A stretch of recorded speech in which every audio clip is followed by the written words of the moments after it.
Hey everyone, and welcome back to Papa Reacts. Today we're going to dive into some fascinating history with what happened to the Civil War leaders after the Civil War.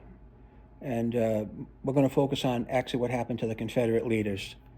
This video promises to explore what happened to these key figures after the war, the Confederacy, once the war ended, and I'm sure you'll be really curious to see how their lives transformed and what became of these prominent individuals once the conflict was over. So let's set the scene up. We're going to start off with some context on the end of the Civil War. It was such a turbulent time in American history, and seeing these old photos really brings it all back to life. So we're going to watch this whole video through, and we're going to talk about people like Jefferson Davis, the president of the Confederacy himself. And can you imagine the weight that he carried around post-war?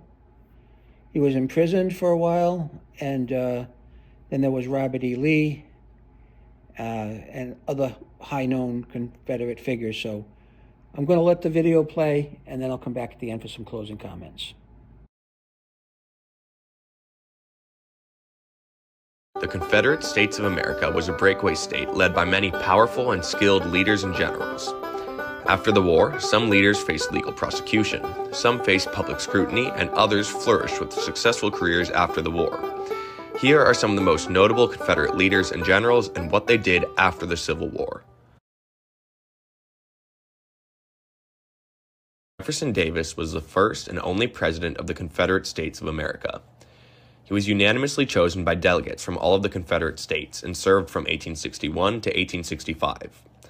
At the end of March 1865, Union forces broke through the Confederate lines and the Confederates were forced to abandon Richmond, the Confederate capital. Davis and his cabinet fled south via rail, unsuccessfully attempting to amass an army along the way.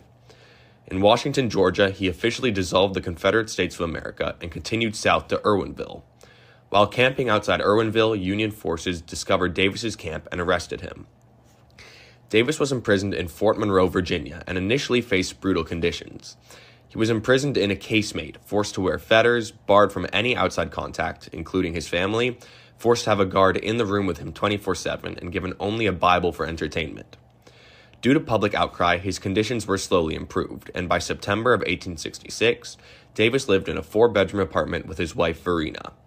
The U.S. government knew they wanted to try Davis, but were unsure what for. They considered trying him for the assassination of Abraham Lincoln or the mistreatment of Union soldiers in Andersonville prison, but they could not find sufficient evidence tying Davis to either event.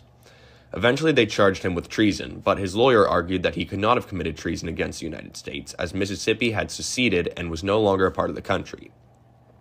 In 1867, Davis was released on bail and was forced to endure the most horrific punishment yet. He moved to Quebec. His children had moved to Quebec after Davis was arrested, and Verena and Davis joined their children up north.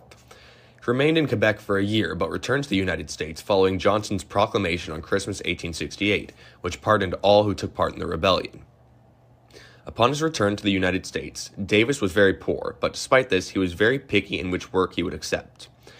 He turned down offers from Randolph-Macon College and the University of the South because he did not want to damage their reputation, and because the pay was insufficient. In 1869, Davis traveled to Britain and France but found no work there either. He received countless offers to speak at events, but declined most. He did give the eulogy at Robert E. Lee's funeral. In 1870, Davis became the president of the Carolina Life Insurance Company, but resigned 3 years later due to the Panic of 1873. He continued working smaller jobs on and off up until 1877, when he moved onto Sarah Dorsey's home in Mississippi so she could write his memoirs. Dorsey died 2 years later and left the home to Davis. Davis lived in that home until his death in 1889. He died while on vacation in Louisiana. More than 200,000 mourners attended his funeral, and he was buried in Richmond, Virginia upon Verena's request.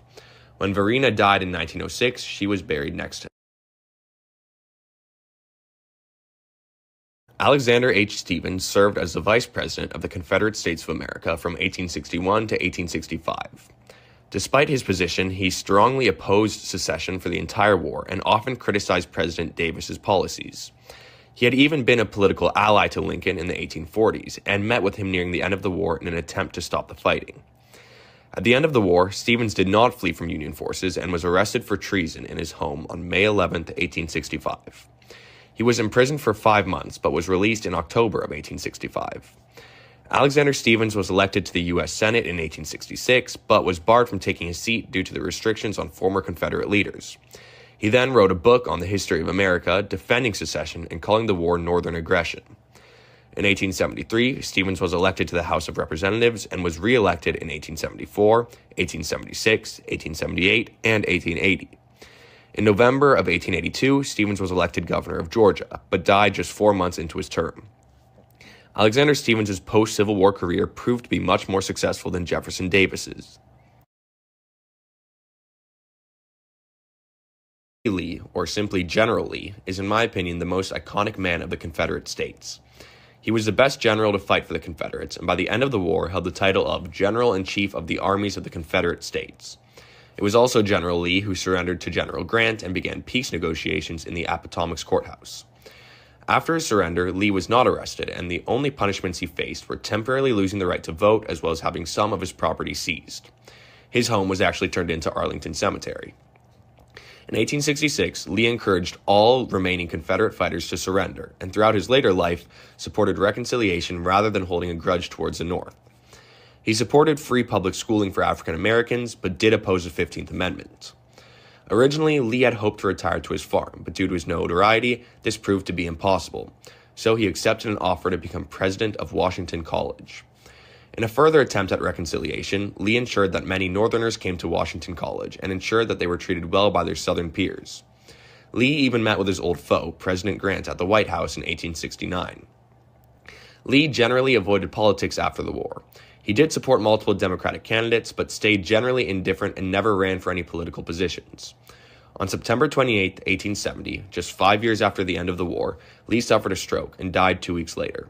He was buried in Lexington, Virginia, on the grounds of Washington College.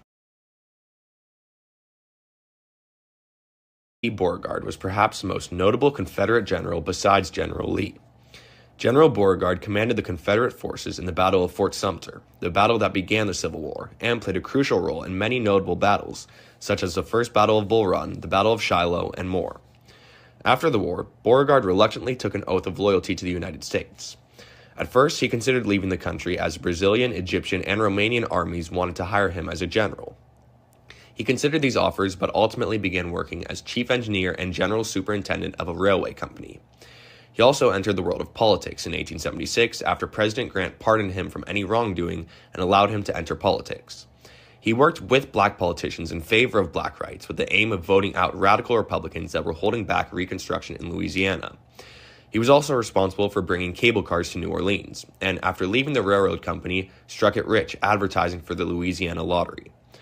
Beauregard continued to work multiple different jobs up until he died in his sleep in 1893. Joseph E. Johnston.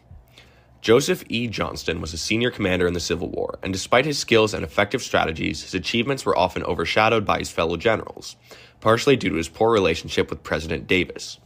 At the end of the war, General Johnston was put in charge of a large number of troops, and Union Generals Grant and Sherman praised his actions on the battlefield. And Generals Johnston, Sherman, and Grant remained great friends for the rest of their lives. After the war, Johnston served as an executive in the railroad and insurance business, eventually serving 1 term in the House of Representatives. Johnston died of pneumonia just 10 days after attending General Sherman's funeral in the pouring rain. Nathan Bedford Forrest was a prominent plantation owner and slave trader before the Civil War. He immediately enlisted when the war began. He had no requirement to join, as most plantation owners were exempt from service. Forrest enlisted due to sheer passion for the Confederate cause. He was an extremely skilled cavalryman and notably massacred hundreds of surrendered troops, many of whom were African American, in the Battle of Fort Pillow. 2 years after the war, Forrest was made the Grand Wizard of a new white supremacist organization, the Ku Klux Klan. In the late 1860s, the KKK suppressed black voting rights by intimidating black voters at polling stations and used violence to scare away any potential voters. After becoming disillusioned with the violence and lack of organization in the Klan, Forrest left the organization. After lynchings and violence continued, Forrest entered politics and began advocating for black rights and harsh punishments for white offenders who committed violent crimes against African Americans. Forrest died in his Tennessee home in 1877 due to complications of diabetes. Stonewall Jackson is the only man on this list that died during the war. Jackson was General Lee's right-hand man and one of the most successful Confederate generals. His death was quite a strange one. Upon returning to camp on May 2, 1863, Jackson and his men were fired upon, as the men at camp believed Union cavalry were attacking. After Jackson shouted at the Confederate troops to hold their fire, Major Berry proclaimed, "It's a damned Yankee trick, fire," and Confederate troops opened fire on Jackson again. Jackson was rushed to a nearby plantation to be treated for his wounds, but died 8 days later. Along with Jackson, several of Jackson's advisors, soldiers, and horses were killed in the incident. George Pickett, often considered an idiotic and hot-headed man, gained notoriety in the Civil War, mostly for Pickett's charge, a bloody offensive in the Battle of Gettysburg led by General Pickett. After the war, Pickett fled to Canada fearing prosecution. After General Grant persuaded him to return to Virginia, he attempted to rejoin the army. He was denied and then tried his hand at farming, and finally began working for an insurance agency. He died in 1875, aged 50. Well, in my opinion, that video was totally eye-opening. The fate of these Confederate leaders after the Civil War just shows how complex and muddled up history can be, right? You can see how people change or adapt based on the situation that they're in. And this video really brought those details out and made everything more personal and more real. But I have to thank you for watching. And if you enjoyed this dive into history today and you want to see more takes on these past events, hit the like button and subscribe. That's all you have to do. Leave me a comment with your thoughts on how these leaders' lives played out and what other historical topics that you'd like me to cover. So until next time, stay curious and take care.